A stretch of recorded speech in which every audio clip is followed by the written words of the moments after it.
Hello and welcome to the Brutal Iron Gym podcast, where our goal is to cut through the BS and deliver the brutal truth about topics related to health and happiness. So today's topic is trainer education, and we're going to cover think outside the box. So I've been talking with part of my job, which I absolutely love and am blessed and grateful for, is I get to work with a lot of other trainers. So I have a lot of personal trainers as clients. Actually, half of my clientele is personal trainers. And not only taking care of their nutrition and training so they can be their best to give their best to other people, we also talk often about business. So I do consultations with people who aren't direct clients, but they're personal trainers, and that's always fun. We usually do like a kind of an hour-long phone call, and then I send extra information, everything. We kind of cover whatever they need, whether it's pricing, business promotion, organizational structure, and like kind of what they do as a business for themselves, and then also exercise and training stuff. So we do that either with clients or with individual trainers who are not clients. And one topic that's come up recently is just how in the world do we stay in business given the change in current culture. So with the coronavirus, a lot of people are having to stay at home, or they're kind of afraid to come to the gym. So in-person training sessions has definitely lessened for a lot of the trainers I work with, especially in certain areas of the country and overseas. So some of the clients I have, their entire area is shut down, like gyms and even personal travel and all that stuff. And they've actually been that way for weeks now. So what are they doing to supplement their income in the meantime has been a little bit of like a kind of a crazy little race or a crazy little game to play. And one of the things I've been talking about with the trainers who I do consultations with is our mindset towards navigating that issue and the difficulty of the current time. So with the current times, there's an enormous amount of information being flooded throughout the internet on at-home workouts. So, and this could be in regards to the information that people need.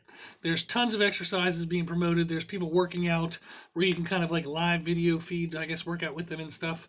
There's just a crap ton of stuff on the information of working out. But we all know that this is kind of interesting in the sense that it's a universal truth. It stood the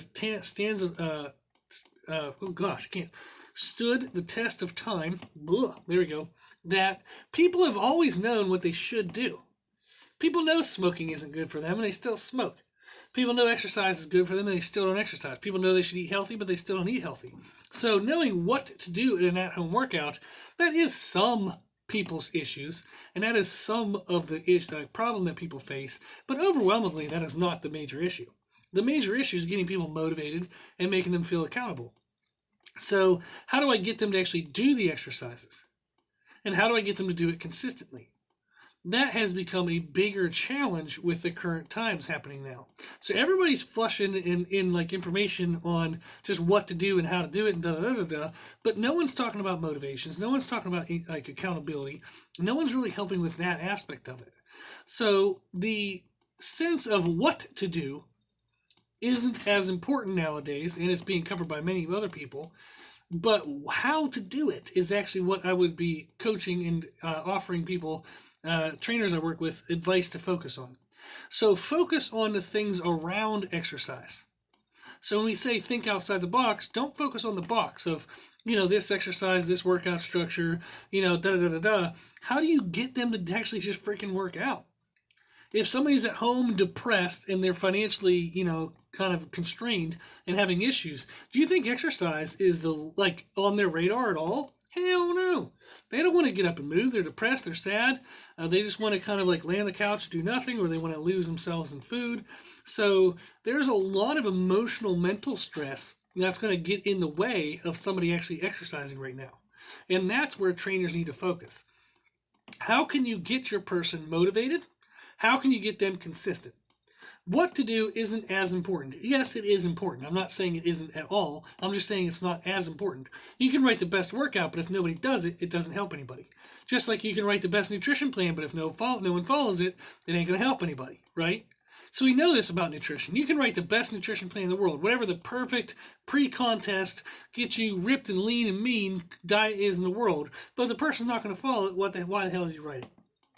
So we often talk about, like with trainers I work with, is meeting the client where they are. If your client is struggling to get off fast food, don't write every meal to be, chicken breast and brown rice. They're not going to switch to that. Come on now. So meet them where they're at. So the same thing needs done with exercising right now. If you have clients who are stressed and they have a million other worries and concerns, also just it's hard to get motivated when you have their couch right next to you. So there are lots of struggles, even above and different than kind of like anxiety and stress and depression and stuff. Just every human being on the planet, we all like to sleep in when we can. We all like to avoid work when we can. Everybody's that way, okay? So how do we get people to do that? So one of the things we started doing, and this has just started up in the last week, just due to kind of clients asking for it, and then people kind of chiming in here and there, is an accountability service. So the idea here is we'll work with somebody, we'll create like a workout schedule. So maybe they already have workout plans, and that's fine. So we're just going to build an accountability service around their current workout stuff, or they actually want us to rate their workouts as well. But in general, we'll have a scheduled workout time per week. So maybe they work out at 10 a.m. on Monday, Wednesday, Friday. Just an easy example. So what we would do is we communicate with them about an hour or 30 minutes before. It kind of depends on the person, and you can talk that through. But you would communicate with them before the workout's supposed to happen. It's an email, text, anything that just says, hey, we know your workout's coming up in 30 minutes. Get your mind ready. Make sure you put on some good clothes, put on some shoes, put on some good music. Get yourself in a good position for it, good mental position for it. We know it's coming up. Good luck. We're waiting on you. We're hoping you do well. But it's a way to kind of check in and just let the people know that you care. It brings it up to their radar that somebody is paying attention to them, and it helps promote them and push them to live their best. So just like when we're trainers and we meet people in person, they know they can't skip the workout in the sense that there's somebody standing there waiting for them at the gym. So it makes them feel more accountable to go to the gym. What we're trying to do now is create that same accountability, but with an at-home workout. So by sending a message before that, saying, hey, we know you're supposed to work out in 30 minutes. We wish you the best. Here's some examples of information, and here's some ways to help. Ways to get you in a better mindset. Here's some motivation, maybe a cool video they can watch on YouTube, or a good quote for the day, something that talks about them being their best. But it's something that lets them know that someone cares about them, and someone is quote unquote waiting for them to work out. That whether they do or don't work out will negatively impact that relationship as well.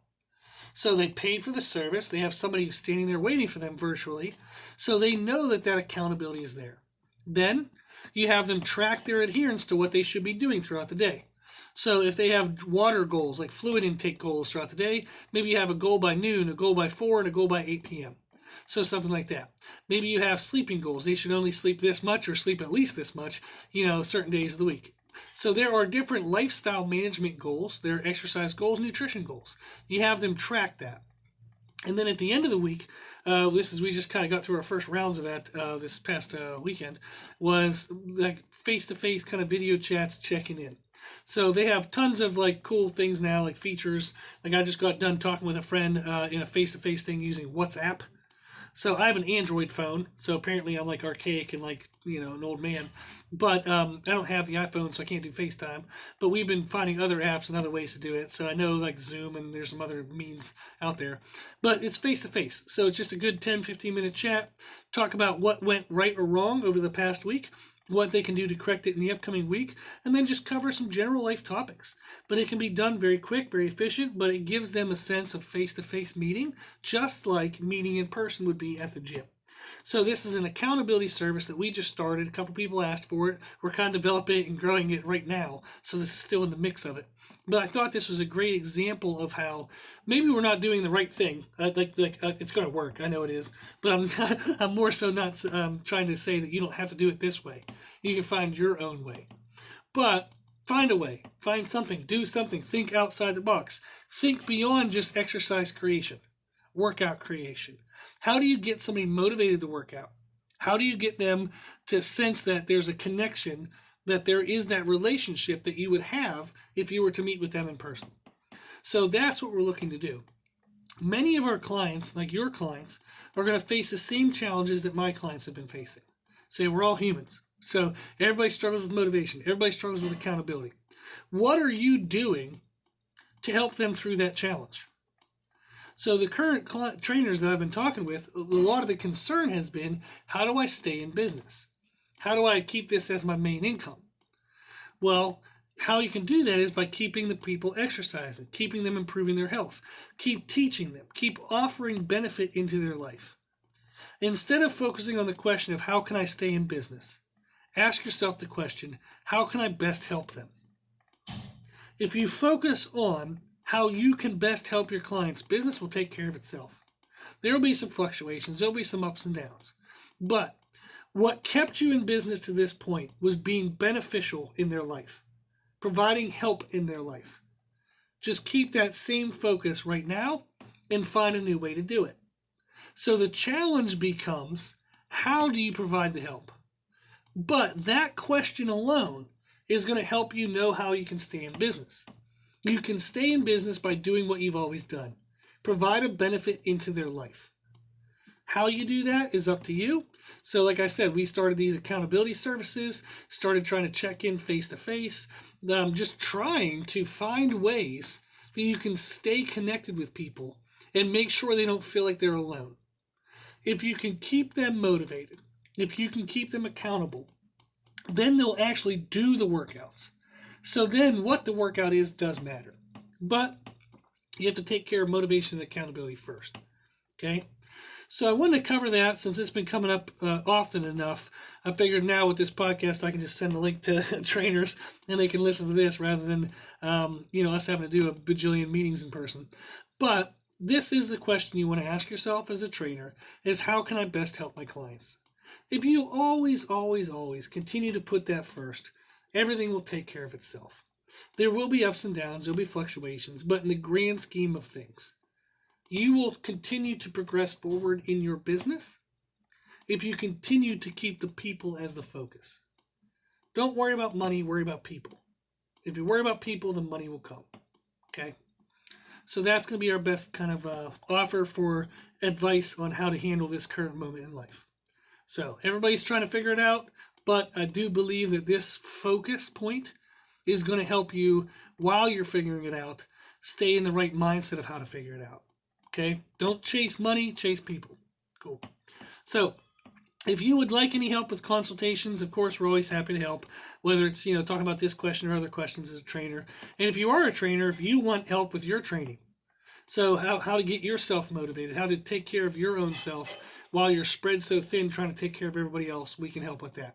So like I said, half my clients are personal trainers because we all love training ourselves. We all want to learn more. We want to have that same kind of self-development in our nutrition and training and become better ourselves. So we know that that'll help us live the healthiest and happiest life. And then that provides us the ability to teach others how to live their healthiest and happiest life.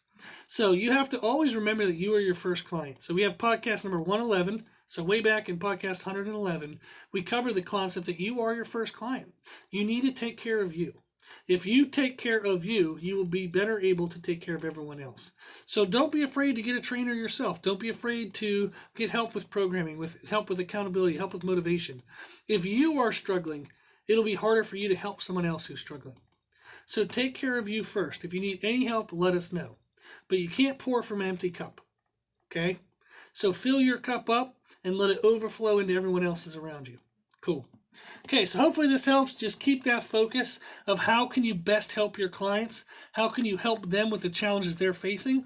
And that'll take care of the challenges you're facing. Cool. Okay, if you need anything, please let us know. We're always happy to help. So if you do like the podcast, please share it with family and friends. The more people we help, the happier the world will be. Also, if you like this information, you can find more from us on Instagram, Facebook, and Twitter at Brutal Iron Gym. And if you have any questions, feedback, or suggestions, we'd love to hear from you. The podcast is for you, so we want to know what you want to learn about. You can tell us at our email, brutaliron@gmail.com. As always, I hope this was helpful, and thank you for listening. And thank you for watching.